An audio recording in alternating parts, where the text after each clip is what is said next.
Au programme aujourd'hui, 2 graphiques, 2 documentaires et 3 romans. C'est parti pour un nouvel update lecture.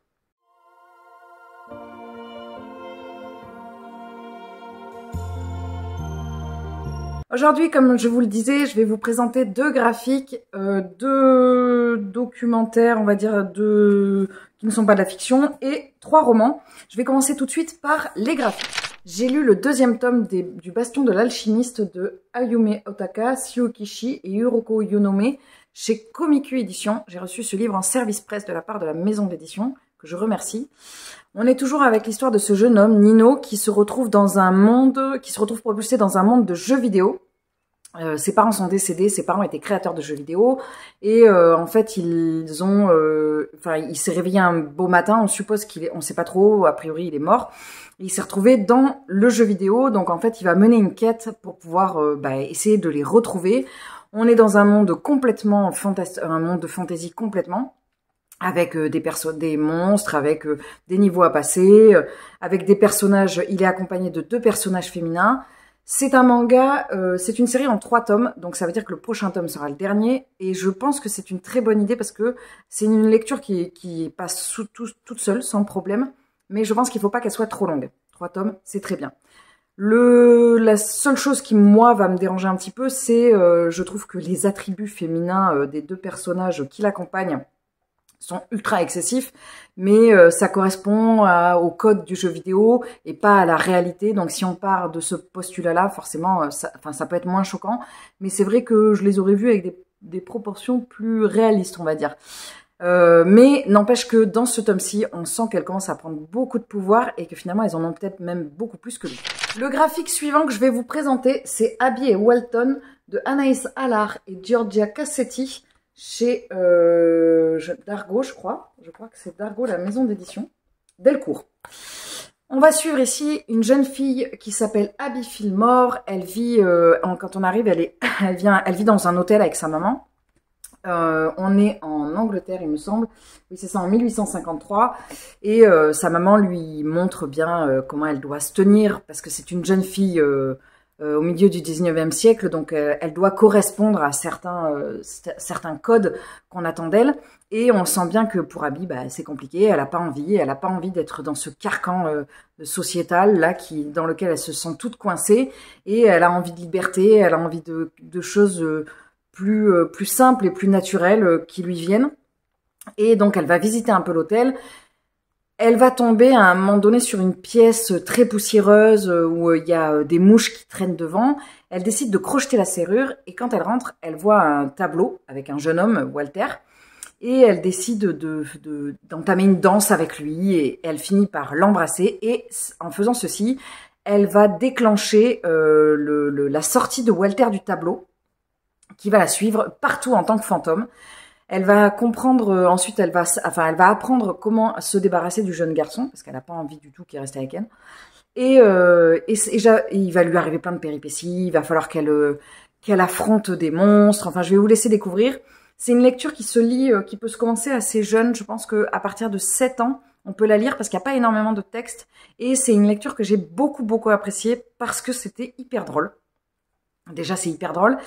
J'ai beaucoup aimé le personnage d'Abby, qui est un personnage très fort en fait. C'est une jeune fille qui est pleine de ressources, et c'est elle en fait qui va être l'élément, la force physique de ce duo. Et j'ai trouvé que justement c'était intéressant de la placer dans ce contexte historique où les jeunes filles devaient être très douces, très délicates. Alors ça n'empêche qu'elle est douce qu'elle est douce et délicate, on n'en sait rien, mais en tout cas, ce qui est sûr, c'est que c'est pas ça qui est mis en avant. Et j'ai beaucoup aimé le message que ça véhiculait de cette jeune fille qui sort de ce qu'on attend d'elle, et la fin est très belle. Alors je pense pas qu'il y ait de suite. En tout cas, moi, je l'ai lu comme tome unique et ça se lisait sans problème. Je vais continuer ensuite avec les 2 documentaires. Alors, je mets des guillemets entre les documentaires parce que je sais pas trop comment les placer. J'ai terminé Secret d'Histoire 2 de Stéphane Bern. Alors, ce livre, c'est toute une histoire. Je l'ai commencé il y a 2 ans. Oui, voilà. Je l'avais commencé, je me rappelle, pour un Pumpkin Autumn Challenge. Donc, c'était pas celui qui a commencé en 2023, mais celui qui a commencé en 2022. Secret d'Histoire, c'est une émission que j'aime bien suivre, enfin, de temps en temps. une fois par an, généralement, quand je suis en Creuse. J'aime bien suivre j'aime bien suivre ces reportages parce que c'est une version très romanesque et très royale de l'histoire. C'est un parti pris par moment, c'est clair. Tout le monde n'est pas... Enfin, il y a certains invités qui sont invités. Bref, la question n'est pas là. Moi, je sais que j'aime bien de temps en temps regarder. C'est pas non plus l'émission que je regarde sur laquelle je me jette, mais en tout cas, j'avais très envie de lire la proposition de Stéphane Bern. Je sais pas si c'est lui qui l'a écrite ou si c'est une équipe, on va dire que c'est lui. Dans le tome 1, je l'avais lu il y a longtemps et je sais que j'avais bien apprécié. Et dans ce tome-ci, on va suivre plusieurs histoires. Alors, ça se présente en fait... Il y a tout un tas de personnages avec, à chaque fois, il y a un postulat de départ. Donc, par exemple, Édouard VIII a-t-il été contraint d'abdiquer et en fait, à partir de là, on va retracer l'histoire des personnages. Il va y avoir des photos, il va y avoir des anecdotes et ça va courir sur, je dirais, une dizaine de pages par histoire. Ça dépend. Des fois, elles sont plus denses, des fois un peu moins. Et c'était pas mal. Ça permet d'avoir un aperçu historique de certains personnages. Et c'est marrant parce que j'ai mis beaucoup de temps à le lire, mais je pense que c'est mieux de ne pas le lire d'une traite. C'est le genre d'ouvrage qui ne se lit pas d'une traite parce que, en fait, c'est une succession d'histoires. Donc, si on lit tout d'un coup, enfin, moi, personnellement, si je lis tout d'un coup, déjà, je ne retiens rien. Et en plus, je ne retiens rien. Voilà, c'est surtout ça. Alors que là, je me rends compte avec le recul que je me rappelle même de certaines histoires qu'il y a au tout début que j'ai lues il y a 2 ans. Parce que j'ai vraiment pris le temps de le lire. Je ne continuerai pas à lire cette saga parce que c'était sympa, mais en fait, je préfère quand même regarder, quitte à choisir, je préfère regarder les reportages. Si vous êtes des fans d'histoire, je pense que vous n'apprendrez pas grand-chose. Si vous aimez bien ce type de document un peu anecdotique, ça peut vous plaire. Le deuxième documentaire que je vais vous présenter, il s'agit du MOOC autour de Hommage à J.R.R. Tolkien, Promenade en Terre du Milieu de Yannick Chazarang, que j'ai reçu chez Inis Éditions, que j'ai reçu en service presse. C'est un MOOC, alors c'est entre le magazine et le livre, c'est-à-dire qu'on est sur un papier qui est quand même assez épais. On est sur un prix qui est 14,50 €, qui est à peu près le prix des magazines un peu hors série qu'on a aujourd'hui, parce qu'on en trouve à ce prix-là. Mais on est quand même sur un magazine bien dense, hein, parce qu'il y a quand même pas mal d'infos. Là-dessus, dans ce document, on va parler de l'histoire de Tolkien, on va parler de ses œuvres, de sa place dans le monde de la fantasy, dans sa place, de tout ce qu'il a pu apporter après, tout ce qui a découlé en fait de l'écriture de Tolkien pour le monde de la fantasy, donc pour les jeux de plateau, pour les jeux de rôle, pour tout ça, c'est hyper intéressant. Tolkien reste quand même, je pense, pas le père de la fantasy, parce que c'est pas lui qui est appelé le père de la fantasy, mais je pense que c'est lui qui a quand même instauré des codes hyper précis, même s'il a été beaucoup puisé dans des...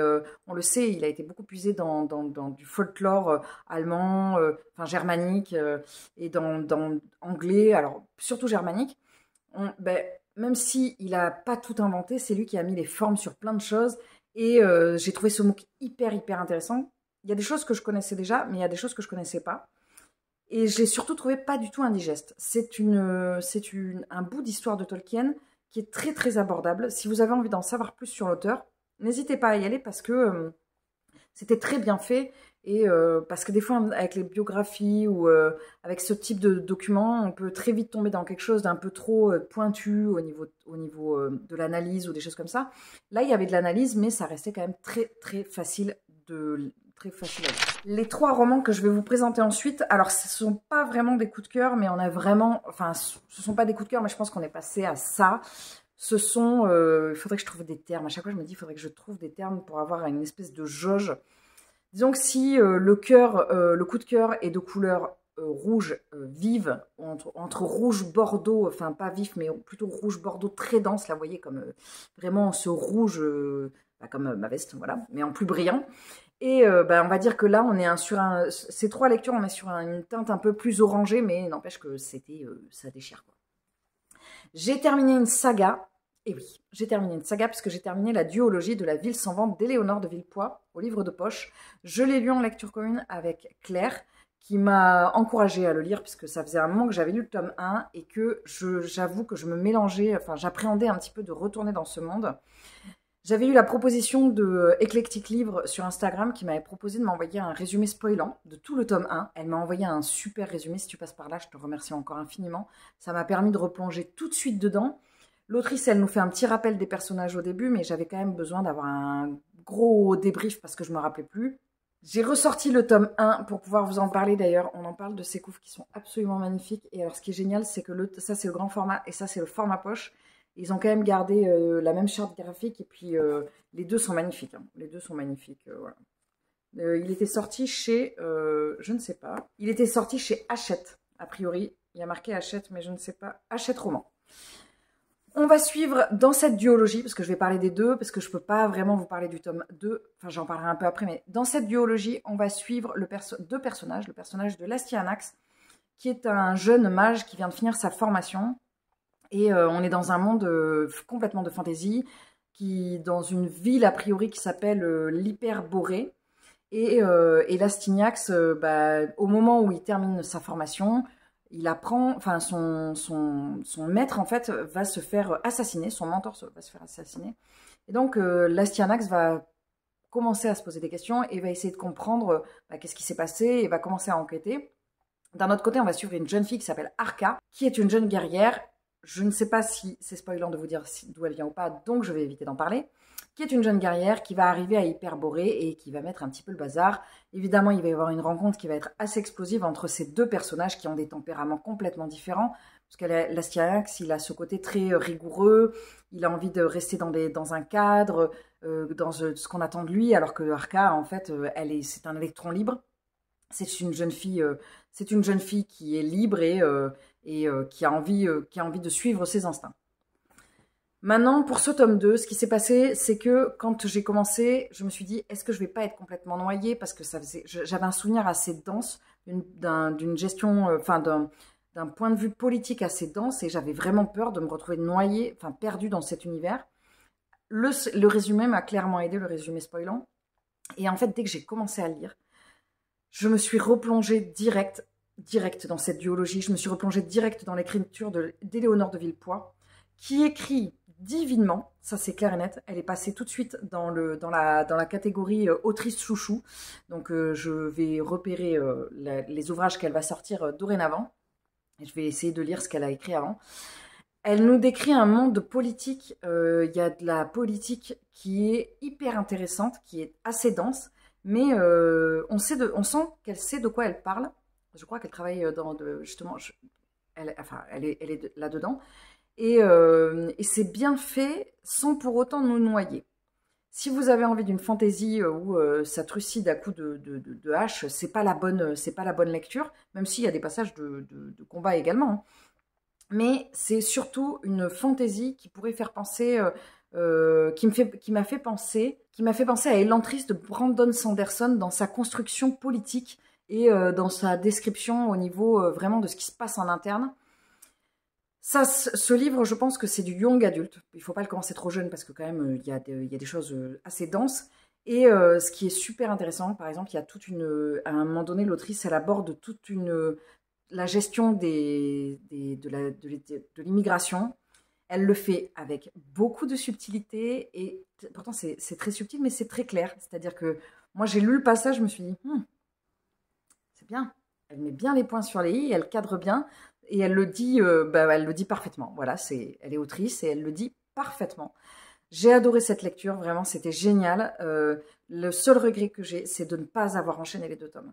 Et ça m'a donné envie, du coup, je me suis dit, bon, en fait, les sagas, il ne faut pas que je les laisse traîner pendant 1000 ans parce que ça perd de cette saveur. J'aurais pu encore plus l'apprécier si je les avais peut-être pas enchaînés, mais si j'avais pas attendu trop longtemps, parce que là, en fait, je regrette d'avoir oublié certains éléments. Ça m'est revenu assez vite, mais j'aurais aimé bien les avoir tous en tête au moment d'attaquer le tome 2. Dans les lectures qui sont donc ce fameux cœur orangé, je pense que je vais partir sur ça. Je ne sais même pas si je vais pas essayer des fois de mettre une petite jauge là, ça pourrait être rigolo. Je ne sais pas, je vais voir au niveau du montage si je trouve quelque chose de satisfaisant. De toute façon, vous le verrez bien. La lecture suivante, vous l'avez vue. Là, vous l'avez entreaperçu, c'est le Pit From que j'ai lu avec l'autre Claire. Il s'agit de Mon désir le plus ardent, qui est donc une de mes lectures pour le printemps des livres, qui est toujours en cours d'ailleurs jusqu'à la fin du mois de mai. Ouh, il faut que je me magne. Je Je vous mettrai la vidéo par là ou par là. Il faut évidemment que je me rappelle de le mettre, parce que j'oublie souvent le lien. Dans cette histoire, on va suivre Maddy, une jeune fille qui est saisonnière elle est guide de kayak ou enfin guide de bateau sur l'eau. Oui, c'est très guide de rivière, voilà. En gros, elle conduit des touristes dans des rapides, des choses comme ça. Ça doit porter un nom que je n'ai absolument pas sur le moment, évidemment. Et un jour, elle fait la rencontre dans une soirée d'un jeune homme, Dalt, avec qui en fait ça va être le véritable coup de foudre. Et on va suivre l'histoire de Maddy et de Dalt de leurs 20 ans jusqu'à... Dans cette histoire, il y a un élément qui va être très très important. Je viens de regarder la 4e de couverture et qui va arriver très vite, mais il n'est pas marqué dans la 4e. Il y a juste marqué une nouvelle qui bouleverse son existence à Maddy, mais on ne sait pas ce qui s'y passe.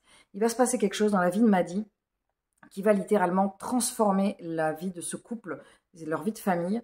Je ne peux pas vous en dire plus. Tout ce que je peux vous dire, c'est que l'auteur va aborder...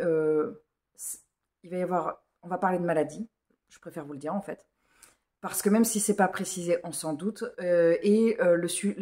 L'auteur va aborder ça avec beaucoup de subtilité et avec délicatesse. Moi, je vous avoue que j'appréhendais de lire ce titre. C'était l'un des seuls titres de Pete Fromm que je voulais pas aborder parce que j'avais trop peur de tomber dans quelque chose d'hyper pathos, d'hyper triste. Bon, on va être clair, c'est pas joyeux, mais c'est quand même fait avec, délicatesse, c'est-à-dire qu'on va suivre leur quotidien au fur et à mesure des années. C'est assez court, donc chaque période, c'est à des moments bien précis de leur vie, va être abordée avec beaucoup de subtilité. Et c'est pas tire-larme. Enfin, moi, personnellement, j'ai pas trouvé que c'était tire-larme. Après, il faut garder en tête que on va suivre une personne malade et que c'est fait avec réalisme. C'est-à-dire que Pete Fromm, il va pas nous décrire une maladie belle, rose. Non, en fait, Maddy, elle passe par des moments qui sont hyper durs et qui sont hyper durs pour sa famille aussi. On va voir l'impact que ça va avoir sur tout le reste de la famille et comment ça va se passer pour eux et qu'est-ce qui va se passer et toutes les transformations que ça va générer dans leur quotidien.